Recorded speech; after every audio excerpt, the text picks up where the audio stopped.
Bangladesh cricket বোর্ডের পরিচালক পদে নির্বাচন করার আনুষ্ঠানিক ঘোষণা দিয়েছেন আমিনুল ইসলাম বুলবুল। মঙ্গলবার সিলেট জেলা স্টেডিয়াম পরিদর্শন শেষে গণমাধ্যমকে এই ইচ্ছার কথা জানান তিনি।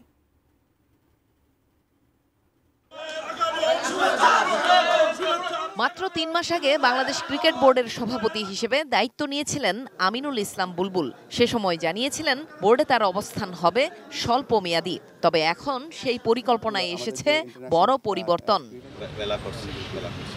সিলেট জেলা স্টেডিয়াম পরিদর্শনের সময় বিসিবির আসন্ন নির্বাচনে পরিচালক পদে লড়ার ঘোষণা দেন সাবেক এই ক্রিকেটার। এখানে সভাপতি ইলেকশন হয় না, এখানে ডিরেক্টর ইলেকশন হয়, সেটা প্রথম লক্ষ্য এবং সেখানে থাকার চেষ্টা করব।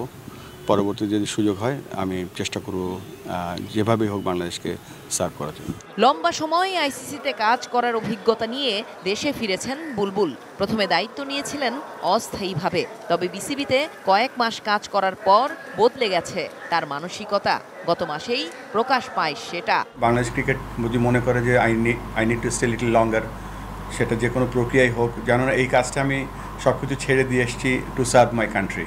So I would love to continue provided সবকিছু যদি ঠিক থাকে। আগামী ৪ অক্টোবর অনুষ্ঠিত হতে পারে বিসিবির পরিচালনা পর্ষদের নির্বাচন। সেখানেই দেখা যেতে পারে দেশের ক্রিকেট ইতিহাসের অন্যতম পথিকৃৎ আমিনুল ইসলাম বুলবুলকে।